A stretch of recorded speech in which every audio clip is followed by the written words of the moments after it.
What you are listening to is real. The participants are not actors. They are actual litigants with a case pending in the squared circle. Both parties have agreed to dismiss their cases and have their disputes settled here in our forum, the Turnbuckle Debate.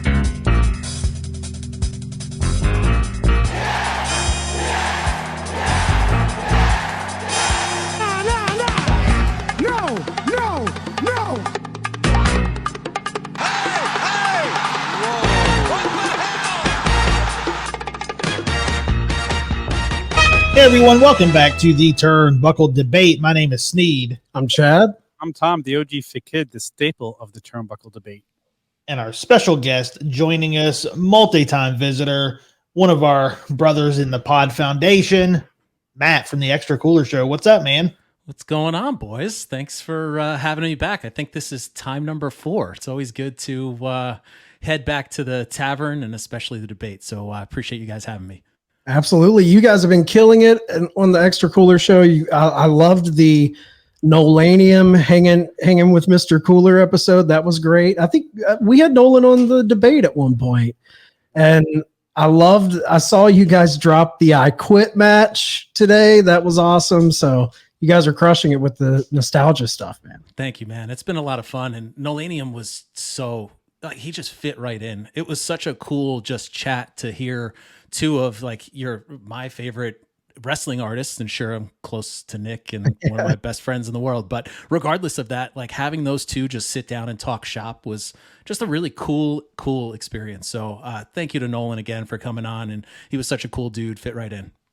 Yeah, it was really interesting. Like I had no idea the business that he runs. Yeah. I had no idea about that. It was so interesting. I was super fascinated by the discussion. Well, again, appreciate you guys listening. Always do. So if you haven't already, go check them out and come along for the ride in the summer. We've got some good things planned. Awesome, man. Well, you're a 4-time veteran. You know what we do. We have 3 new topics. If you guys are ready, let's get into it. All right. First topic of the evening. Randy Orton, under, over, or properly appreciated? Man, this question, I've been thinking about this all week because I was never a big Randy Orton fan, and I watched him on Broken Skull Sessions, and I got a whole new appreciation for him. But I'm going to go properly appreciated because if you listen to the other wrestlers talk about him, they have put him in such a high regard in how he works. But if you remember, he had a Twitter spat with Tommaso Ciampa a couple of years ago, where Tommaso said, "Hey, listen, thank you, Randy, because when I need to get my kid to sleep, I'll just put on your matches." And he sleeps. And to me, like, as much as I can respect this guy, his matches have never done anything for me. I find him very just there. Like, he's not a guy that's like AJ Styles or Seth Rollins or Kenny Omega, and sure, he's clean in the ring, but he just doesn't do it for me. Like, I appreciate him, I appreciate the character, but I'd say he's properly appreciated. I feel like I need to put something out there first of like, I've missed the majority of Randy Orton's runs, right? So my break from wrestling was around 2003 to like 2012. So that 9 to 10 year gap is really when Randy picked up speed and steam. And, we get the in the very beginning of that time period when he comes in, he's, early on and still figuring it out. And even he says it openly in discussions now and interviews now of like him being a little shit back then. But really, to me, I feel like we're all really skewed by the recency bias right now. Like, my initial reaction was to say that he's underappreciated. And the reason that I say all that is that he just disappeared from an injury. And we came out of this RK Bro thing, which was, give or take, it kind of is what it is. It was cool to see a different side of Randy. But this dude has every accolade in the book, 14-time champion, which is, tied for third technically, I guess, as you're looking at Cena and Flair with 16, and then him and Triple H are right there behind him. Like, he's a first ballot Hall of Famer in anyone's book. But for some reason, maybe it isn't getting this like farewell tour if this is the end. And I know he's in the news right now with this back injury and what's actually going to happen, and his father coming out and saying things. But like, if he was to come out again at WWE and just have this farewell tour, this like, we appreciate you kind of thing leading into a Hall of Fame. Like maybe that's what's missing to like make me push it over the edge that he's properly appreciated. So you're saying under, Matt? Yeah, right now it feels under to me. And you know, you guys were, I'm a note taker. So I have like a whole list of shit on the side here, including, stats with the PWI 500 and him being number 1 in 2008 and then being in the top 5-6 times. Like the accolades are all there, but that's not what it's about right now. And it feels like it's just, there wasn't this grandiose send-off, and maybe that happens with a Hall of Fame run. It happens with a one last legend killer coming in now that he's the legend, figuring out a way to tell a fun story. But I feel like there's just the last layer of the story is missing. Yeah, I agree. I would say underappreciated as well, and for all those reasons, the championships, the legend killer run, and the fact that he never got to be the face of the company. It seems like they just never trusted him to take it and be that face. And maybe it was the heel runs, but I think he's just underappreciated by the company just in not giving him that run as being the face and putting the company on his back. Yeah, but he always feels like the in case of emergency break glass dude in the same breath, which is strange to say, but like put somebody with Randy and they'll be okay. And even the authority time in early 2012, 13, 14 era, like that was the Randy Orton that I got reacquainted with, immediately coming back in and catching up with WWE, and he seemed like it was the guy that was just there, that they know they could trust and know that they can progress stories around him, but he was never really the like major focus, even when he's carrying 2 titles on his shoulders. So it's a weird one for sure. I think 100% he is vastly overrated. No, I'm kidding. I wish I could make it more interesting, but I kind of agree with Tom. I think he's properly rated. It's very easy to, I feel like one of the most overused terms in pro wrestling fandom is underrated, underappreciated. And there are those guys, but that's a term that's so loosely thrown out there. And if this was maybe 5-6 years ago, I probably would have said he was underrated. But like Tom said, with all of these wrestlers coming out, especially in the heavy social media age, and everyone's giving him his flowers, I think a lot of the hardcore fans have really bought into how big of a deal Randy Orton is. And I also think that he, the RKO craze that turned into a meme, really endeared him to just the fans. Now, I guess if you want to talk about just casual fans, there's an argument to be had that he's underrated by the casuals, maybe. But anytime we're talking wrestling, for the most part, I'm always taking it from a hardcore fan point of view, because those are the people that matter. You want casuals watching your product, but as far as having opinions on the product, I look to the hardcore opinions. And honestly, I know, Sneed, you brought up that the company never trusted him to be the face of the company. I don't think that falls on Randy's shoulders. I think he is a victim of living in the John Cena age. I think if John Cena did not exist, Orton would have been the face of the company. He could have been the face of the company. I do think he is a natural born heel. He's been a babyface. He does okay with that, but he is a heel. So maybe that would keep him away from being that face front and center.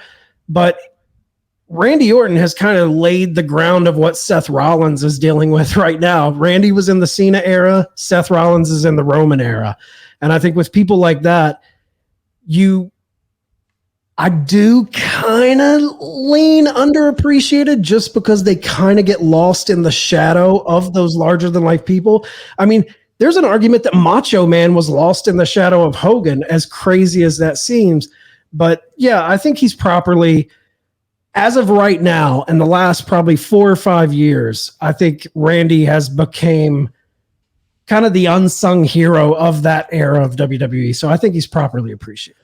So I got to challenge one thing, though. I think that in the casuals' eyes, he's a bigger deal than what the hardcore fans appreciate. Like, he is the airport test, right? He's 6'5", 250 pounds. This dude like walks in a room and immediately feels important. It's like, oh, you're either an athlete or a wrestler or something along those lines. And the RKO out of nowhere and the memes and all of the like social media craze that came around with it.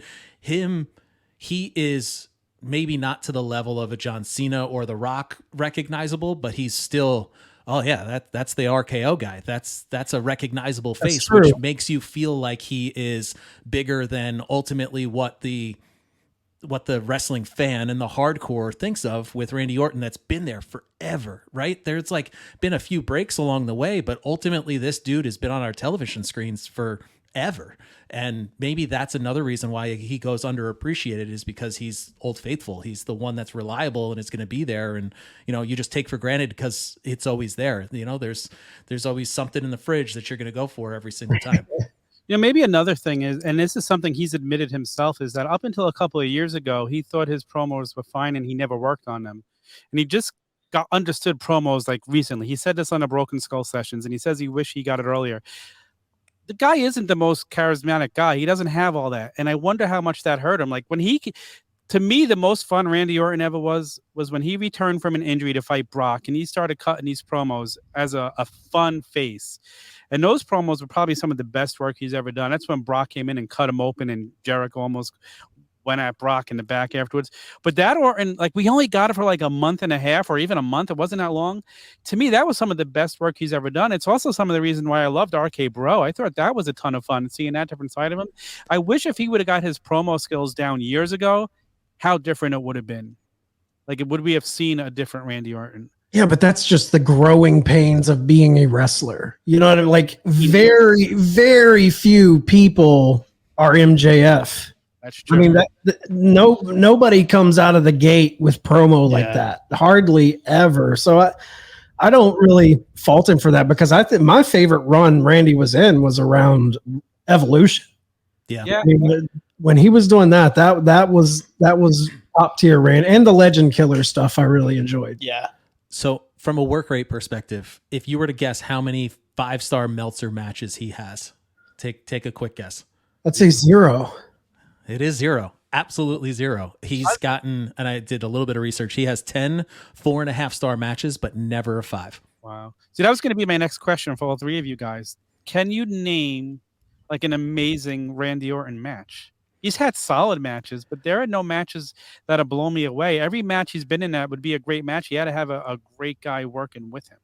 He's more about the moments than the matches. A true WWE booking kind of dude. Like, you think of the Legend Killer, him punting people all over the place. You think of, you just brought it up, the Brock Lesnar getting busted open in the middle of the ring. Like, the RKOs that are out of this world. The Seth Rollins one comes to mind. Like, it's a moment, dude, that WWE books into those moments because he is that quintessential WWE prototypical guy, right? How do you criticize a guy that's doing exactly what the company wants then? Yeah, and Tom, tell me what Hulk Hogan 5-star match comes to mind. 5-star match?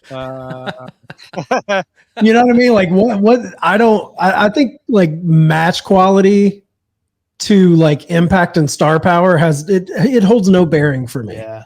Okay. Like, if you're great in the ring, that's when, but I definitely think it's more about the character. It's more about the emotion. Like, if you can pull the Andre Slam, let's be honest, that match was pretty terrible.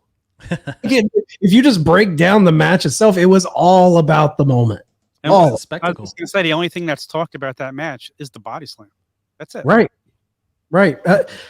I think, I don't know, man. I think back to what Matt said earlier about the memes and the RKO stuff kind of endearing him to the casuals more than the hardcores. Spot on. That's so true, because when I think of memes of the last 10, 15 years from a wrestling perspective attached to a specific wrestler, I think of all the memes that says, here's a picture of John Cena on the beach, and it's just the beach. There's all of those memes, and then there's the RKO memes. So it's like they have kind of pushed themselves beyond just the wrestling world with that. So you're probably right. The casuals probably uphold him more than the hardcores, because the hardcores are probably being a little nitpicky about him. I think, I'll be honest, I've never thought Randy was like this mind-blowing in-ring guy. I always thought he was solid as a rock. He's not going to, he wrestles for longevity, but at the same time, in a quote, I heard a quote from him that said, "I wish I would have picked a different finisher, but now I'm feeling the effects of that." But that being said, he does wrestle that style outside of his finisher, where he could wrestle until he was 60, 70 years old if he wanted to, because it's a very safe WWE style of wrestling. I love him. Is now, if it comes out, it come out, Bob Orton had let it slip that he might be done. Does he need that final run to put that button on his career, or if it's done for him, is his career solidified? I think his career is solidified. What else can he do that he hasn't done already that would make his career like, oh my gosh, now he did that? It's the athlete and the farewell tour. Like, I don't know if you're basketball guys, but LeBron James just got booted from the playoffs, right? And they're already talking about him. Is he going to come back for this farewell tour, this final hurrah, this last hurrah? And I feel like that's what was missing. Like I said, the icing on the cake, the last layer of story. He could come back, and it doesn't necessarily need to be in an in-ring capacity, but he needs to come back on our screens in some way, shape, or form before a true Hall of Fame speech happens, just to get him, back in our thoughts, back in our ideas, and seeing him in the ring one last time. In whatever capacity it'll be, I think is necessary at this point, but doesn't necessarily need to be in a true storyline, in a true in-ring wrestling capacity. I think if we never see him in a match, in a feud again, I think it won't hurt his Hall of Fame induction. It won't hurt his legacy. It won't do anything like that. 100%. But it will be a big, big bummer. I mean, to go out without any fanfare, I don't think he necessarily needs this big farewell tour. I mean, look at Stone Cold. Stone Cold Rock knew going into that match, but no one else did. And Stone Cold just kind of walked out. Obviously, he came back and did the whole Kevin Owens thing last year, but I don't think he necessarily needs to do the tour, but to not be able to control your own your destiny, your legacy, whatever you want to call it, for him not to be able to know himself, okay, this program I'm about to run is my last program, and him to try and control his narrative, for lack of a better phrase that I hate using because that's EC3's dumb shit. But you know what I mean? It's a bummer when a guy gets taken out. It's kind of like when you're really into a show, you're really into this 1 hour drama every Sunday night on HBO. We're tuned in, and then they cancel it. They cancel the show, and you never get to see that finish, that nice bow, the nice button on the end. That's exactly it. He needs it. He needs a final run. Yeah, that bow. I think he has to come back. I think he comes back. I don't think he's done. I think we're getting. I don't think he's done either. No. Unless they tell him that there's a chance he would be paralyzed, I think he's coming back. I do too. All right. Anybody have any final thoughts before we move on to the next topic? All right. I hope he comes back. Yeah. I still think he needs to come in and just destroy Matt Riddle. We never got that. So, dude, I thought that's the story that could have helped put Riddle on another level. I think I still want to see, Randy and Cody at a certain point. That's another good one. Pretty good. We never got Randy and Roman. What about Randy and Roman too? I mean, there's a lot still left on the table. Yeah. Yeah. All right. Next topic of the evening. When Punk inevitably returns to AEW, do you book him as a heel or a babyface? Now, Matt, this was your question, so I'm going to defer to you to go first. Oh, man. Everyone loves a little bit of fantasy booking, right? So there is no way, shape, or form that this dude comes back as a babyface. Everything that is going on we talked about with Randy Orton, the casuals and the hardcores, right? I feel like 90% of what AEW caters to is your hardcore fan base, the idiots like us with microphones in front of their mouths, right?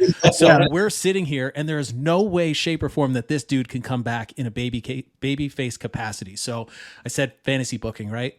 He cannot show up for the first time at Collision. It has to be this weekend.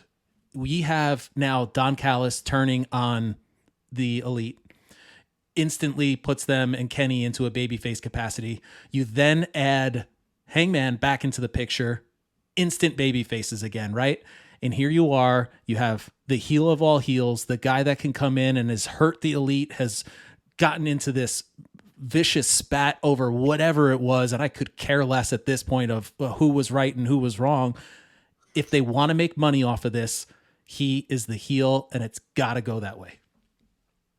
I agree. Anything other than a heel, like if he doesn't come in and start using all the reports we've read in the dirt sheets for the past year, like he did in WWE, how he criticized their use of younger development, just start nitpicking at everything everybody else has said and start getting the people to boo him. That's when Punk's at his best. Let's get that Punk in here. Let's see him tear down AEW on our TV, where the Elite can't wait to destroy him. Let's just build up this story. Let him rip the EVPs in a promo again.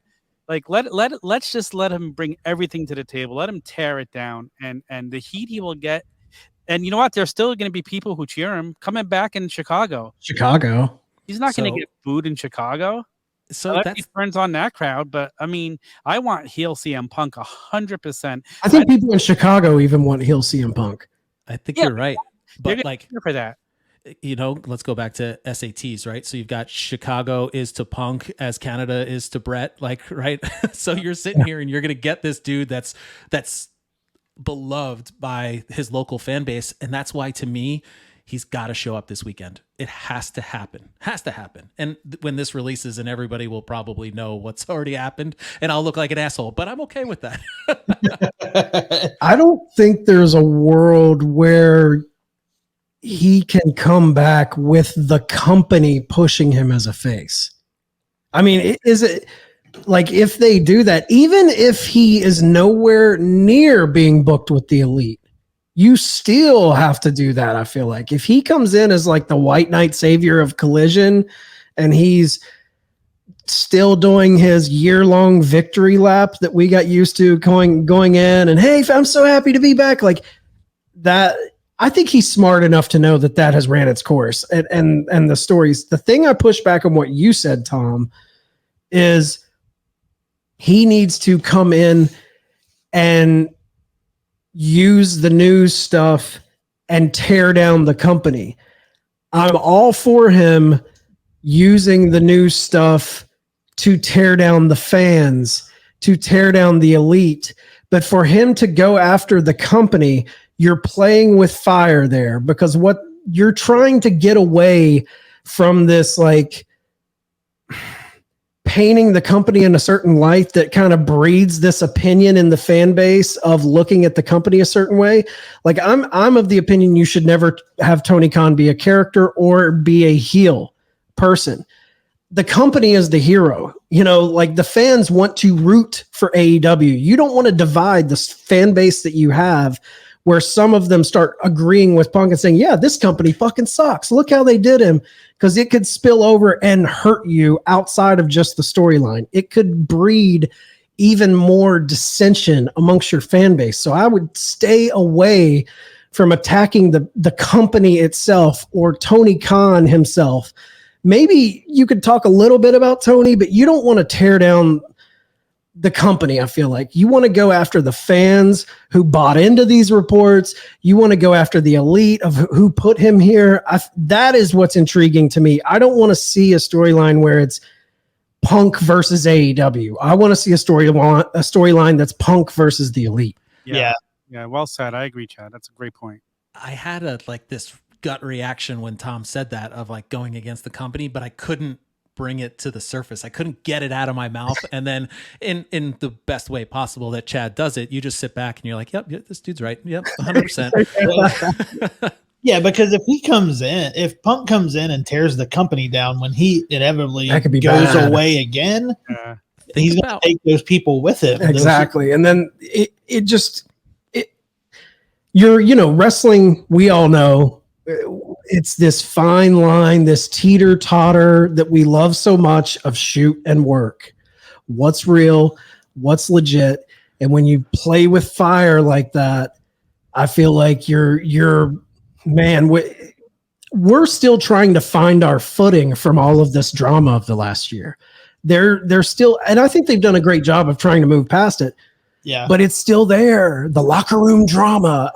And to lean into that more, I think fans are tired of that. And we want to get back to good stories on our TV and not worry about so much of the locker room shit, though, Think about how this dude went out. Like, everyone shit on him because of the way it made Tony Khan look like a fool. Yep. It made him look like he was sitting there and didn't have control of the company. Like, I remember talking to Tom in particular and his tinfoil hats, which I'm a little disappointed you didn't bring along. But like, all of this stuff made Tony look like an idiot.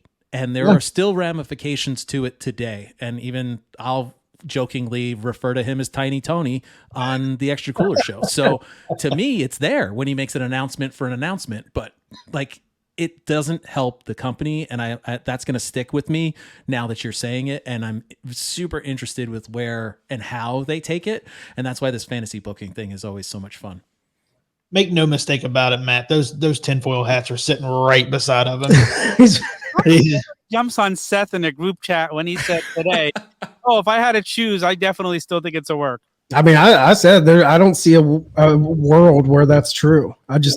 I think it's blown past that, where I don't think any outcome justifies a work of that scale. Like, there's nothing that they've done. It's like, what's the payoff? If you went to all of these lengths and had all of these people working all of these other people, like, for what? Yeah, makes sense. Yeah, he has to come back as a heel, man. I don't think there's just no way he comes back as a babyface. I'm still on the fence whether Don Callis will be with him or not. Oh man, I thought same thing, Sneed. Great call. That man, if Punk doesn't need Callis, but Punk didn't need Paul Heyman in WWE either. Yeah. So that would be the ultimate way to get into that storyline.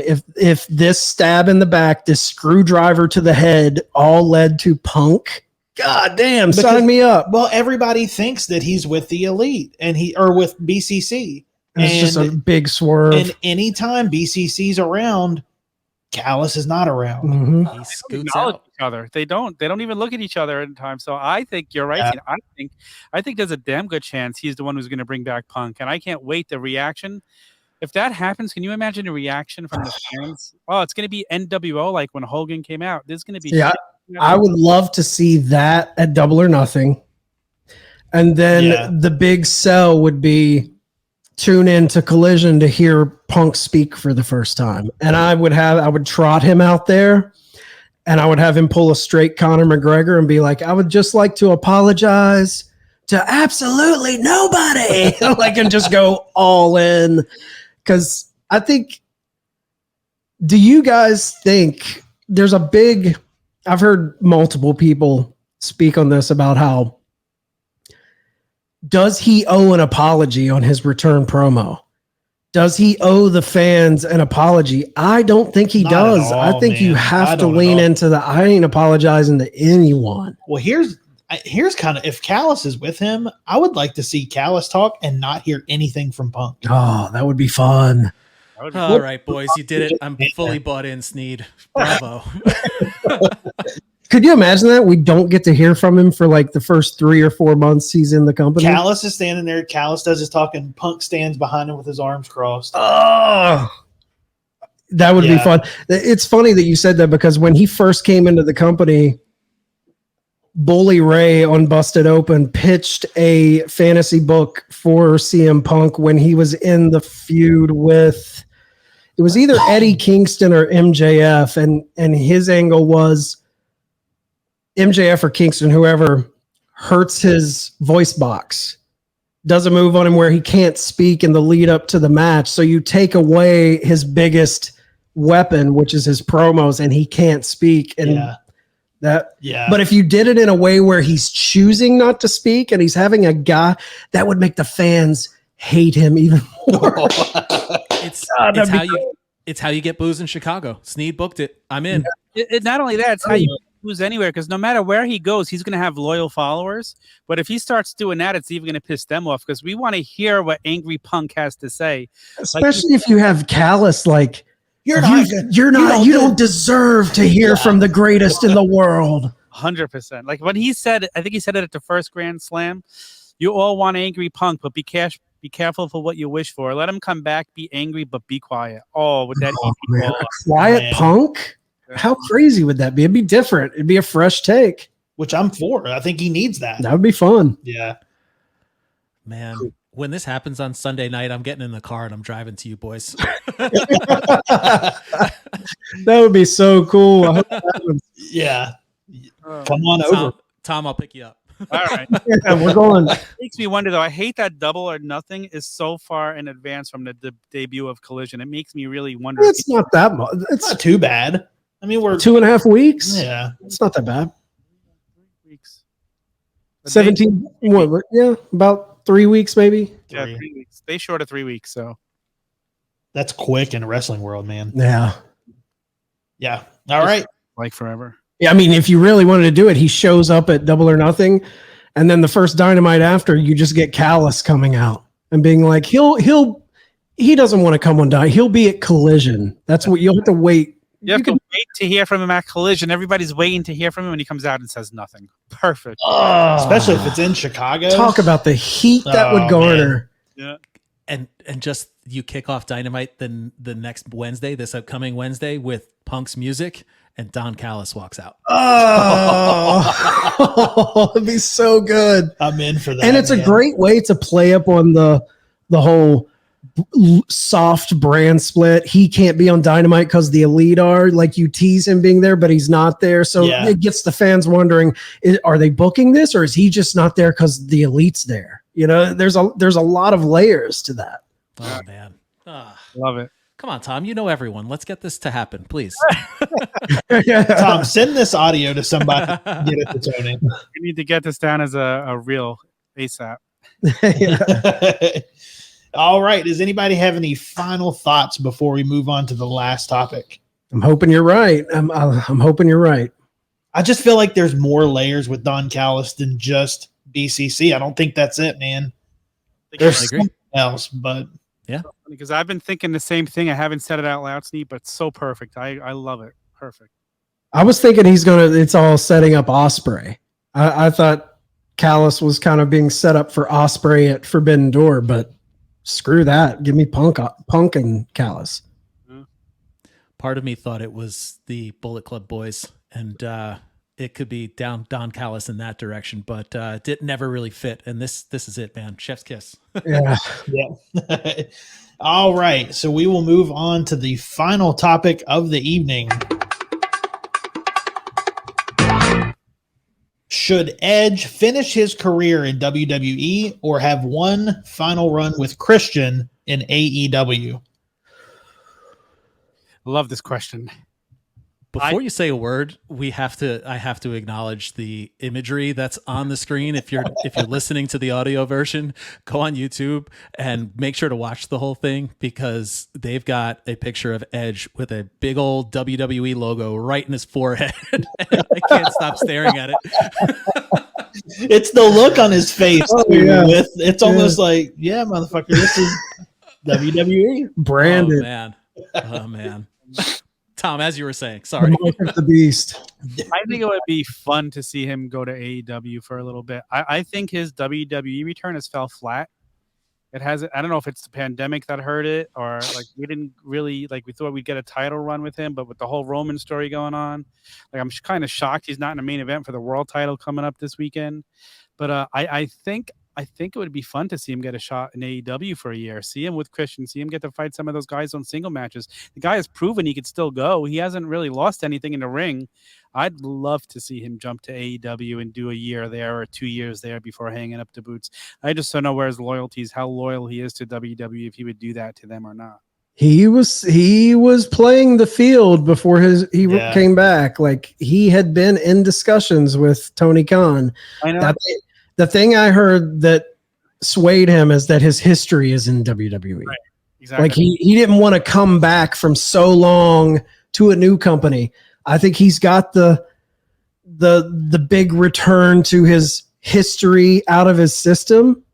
Yeah. And man, I think it would be a hell of a lot of fun to see him not so much in AEW, but just with Christian. And I know there's a lot of people probably screaming into their car phone or whatever they're listening to this on, and they're probably saying, I want to see Edge and Christian back together, but I want to see it in WWE. I do not want to see that. I think we see what WWE just does with their tag division, and especially nostalgia acts in a tag division. I think it would be safe, cookie cutter. Yeah. We would get a lot of the 5-second pose stuff and none of the TLC stuff. And for me, Tony Khan, we've seen the way he's treated legends. Yeah. Especially like the Stings of the world. Man, could you imagine just a double retirement match? TLC, the Hardys, Edge and Christian, and the Young Bucks in one final TLC match. And going in knowing that this will be their final match ever, and they just lay it on the line. I would also like to see, and Dax has hinted at this, I'd love to see FTR feud with Edge and Christian. Yeah. They're very close with Edge. They helped train Edge to get him ring ready when he returned at the Royal Rumble.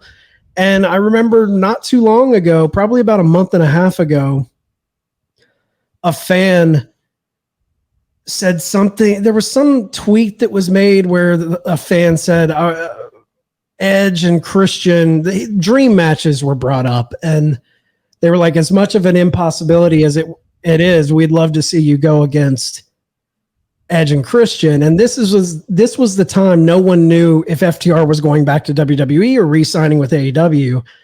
And all Dax said was, that's a lot more possible than you think. And a lot of fans took that as him saying they were going back to WWE. Now knowing that they had signed, what's he mean by that? He's him and Edge live in Asheville. I don't know. I would love to see Edge and Christian it's a lot easier for one guy to go join three than to three guys to go join one. Yeah. Got to know that. But we're not going to get to see Edge and Christian. We're going to get to see Adam Copeland and Christian Cage, but still. Yeah. Send them to go to AEW for me. Edge and Christian and AEW. I want to see, and I like your idea with the TLC match, the Bucks, and all, but I also would like to see a cinematic match at the Compound with the Hardys and Edge and Christian.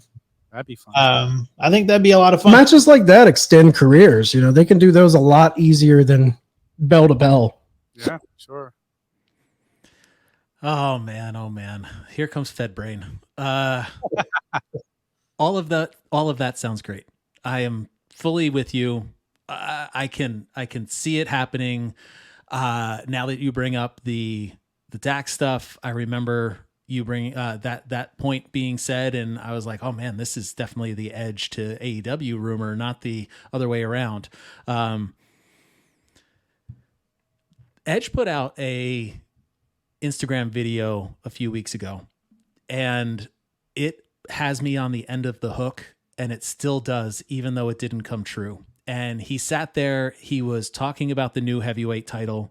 He was talking about it looking like, and this is like pure promo from Edge. Like, even though it's Instagram, it's a promo. And he's talking about how it's the title that he never lost. I look at it and I see that title. And this was before the 3-way happened, or the triple threat to qualify the tournament, whatever bullshit you want to call it.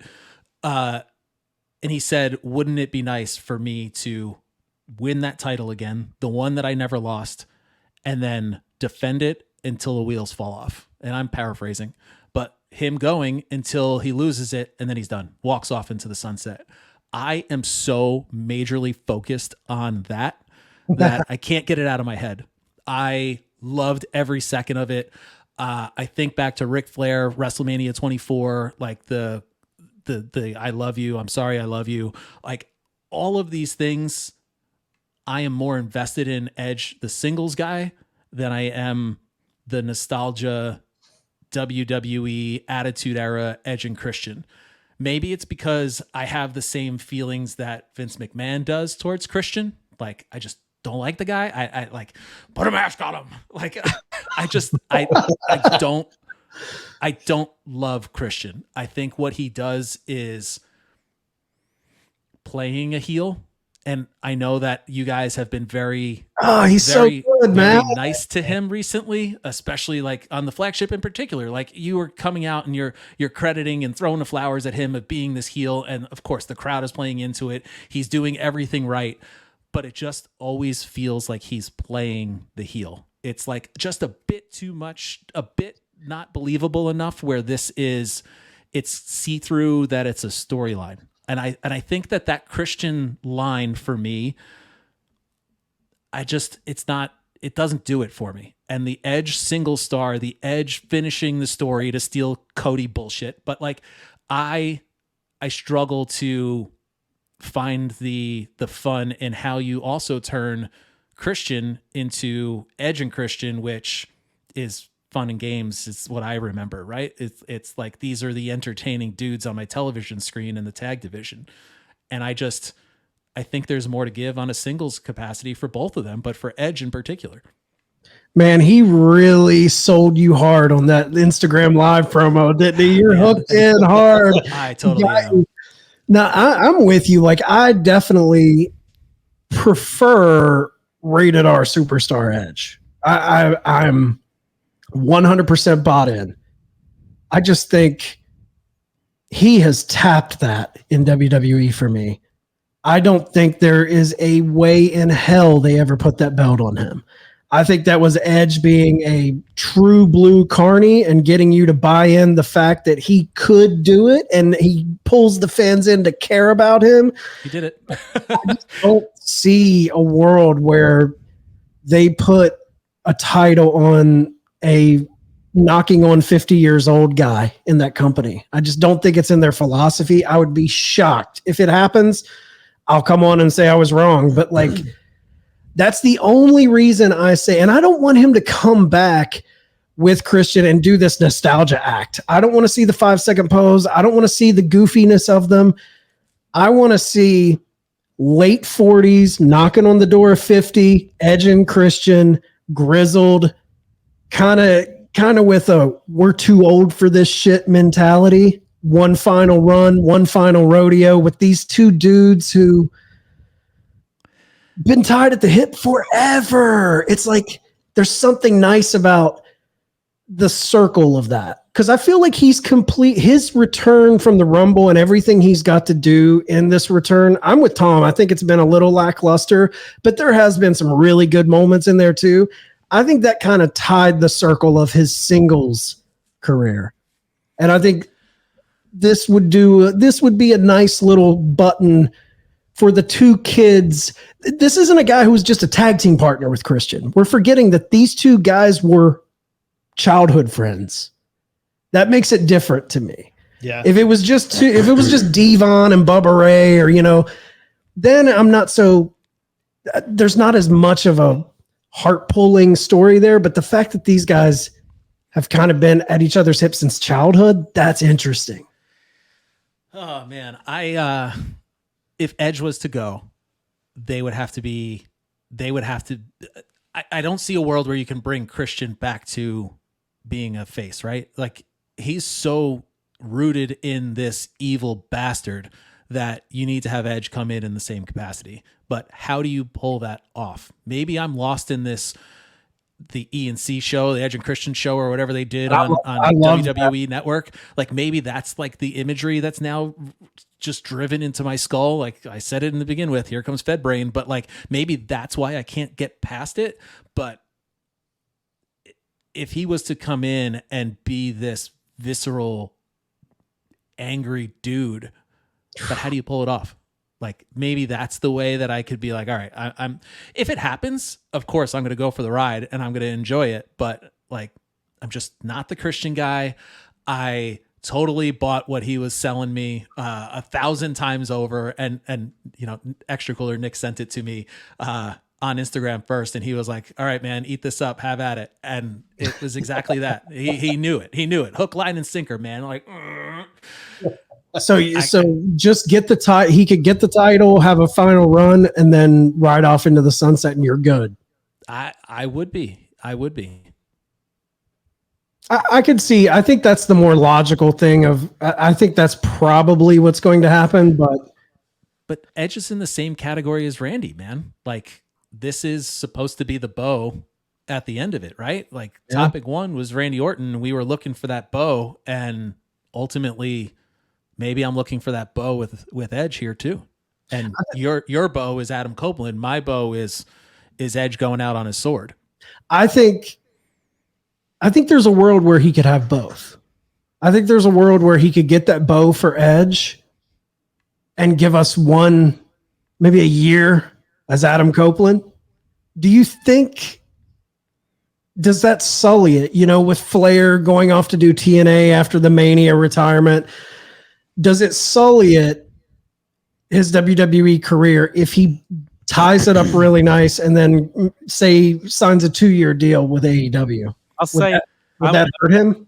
I'll say no, because as long as he can still compete the way he's competing today, he still has it. When Ric Flair went to Impact, Ric Flair was well past his prime, and you could see a difference. As of today, Edge could still go. Adam could still go. So if he could still wrestle and bring something, yes. But if he gets to the point where he's like Ric Flair and he's like trying to... I don't think he's going to do that. No, I don't think so either. So that's why I think, yes, he could absolutely still go to AEW and have a meaningful 1-year run there. My response is time is ticking. Clock is ticking, right? Like that's how I feel. Like, how do you put a bow on it? And somebody that has admittedly went back to WWE because his history is there. How do you close the chapter and then reopen the book where you don't have a time to take a break because of his age? It's the it's the paperback edition with the bonus chapter.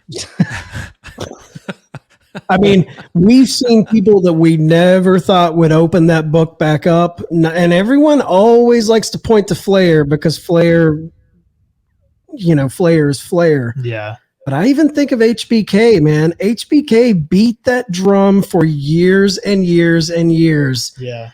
That he had the perfect ending.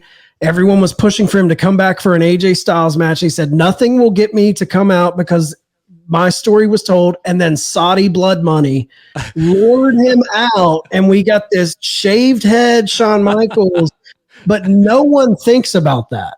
You know what I mean? And that's a bad look. So if Adam was to come to AEW and have a fun run for a year, I don't think it would do anything to tarnish his career in WWE. It was literally a bad look. Yeah.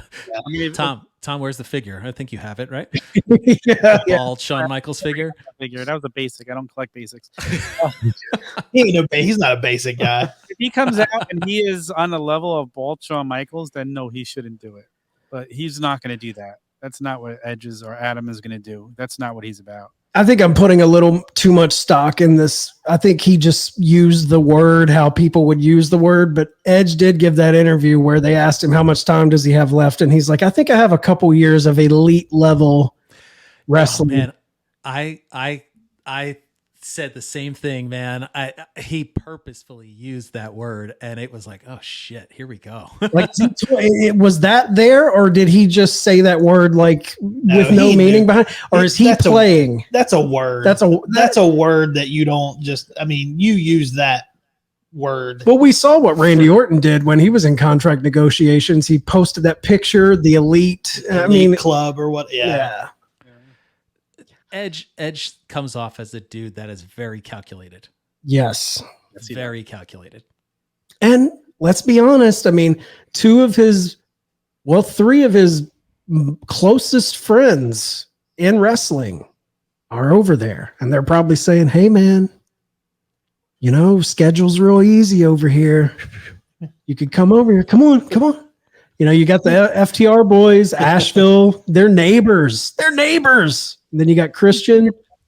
Did that promo where he mentioned FTR by their real names, saying they were going to his house to help when Seth Rollins broke into his house. So he has deep ties with those guys. So they want to work with each other. They really do. So I think it'd just be fun, man. It would just be different. I mean, yeah. And I think, to be honest, I think there is a world we live in where we can get both. I think we could have a really nice farewell. And I'm with you, Matt. Time is ticking, but I think, you know, you give us one of the big four, SummerSlam, Rumble, one of those, get one final big story in one of those pay-per-view, Survivor Series, contract ends, we get a 1 to 2 year run in AEW. I would be fine with that. I'm with it. I would obviously be invested if it happens, but I'm sticking with it. I'm Fed brain, baby. Hey, where's the flag? Wave it. Man. Big brand on the forehead. He's has a 20% off sale this weekend, Matt. Go order your Fred Brain shirt. All right. Does anybody have any final thoughts on Edge before we wrap up for the evening?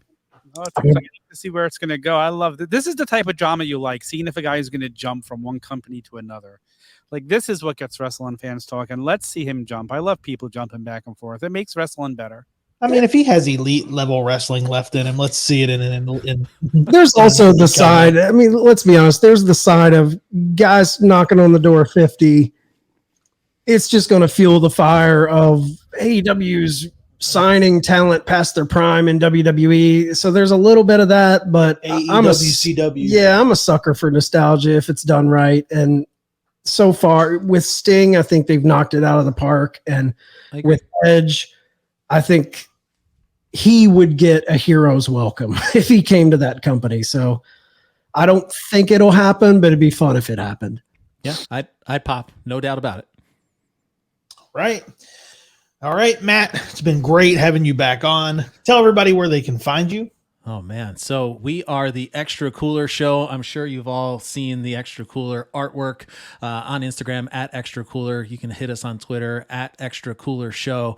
We've got a lot of fun things planned for the summer. We are going to head down a little 1998 path, and we'll experience much more than just one side of the dial during 1998. So we're going to have some fun. WWE, WWF. Bro, we're gonna have some fun with WCW. It'll be a good summer. So we're kicking off with King of the Ring 1998. That's awesome. Yeah, two-parters coming our way. So that's my favorite type of episode that we do. We take a full event, break it down into 2 episodes. We look at it through a fun, nostalgic, let's have some beers and laugh lens. So go check us out wherever you find your podcasts. The Extra Cooler Show. Thank you again, boys. Always a pleasure. Thank you. Absolutely, man. It's been a lot of fun. All right, guys. That's going to wrap us up for this edition of the Turnbuckle Debate. Make sure you guys go to theturnbuckletavern.com for all of your tavern needs. Tom, it's your spot, man. Get your shit in. Twitter and Instagram, Fig Night every Tuesday. Me and Mike Belcaster. And the new Fig Guy shirt is officially up on ProWrestlingTees.com. Tell them about that sale real quick. Go. 20% off all weekend long for Memorial Day. Go order some shirts of your favorite tavern shows. Court is dismissed.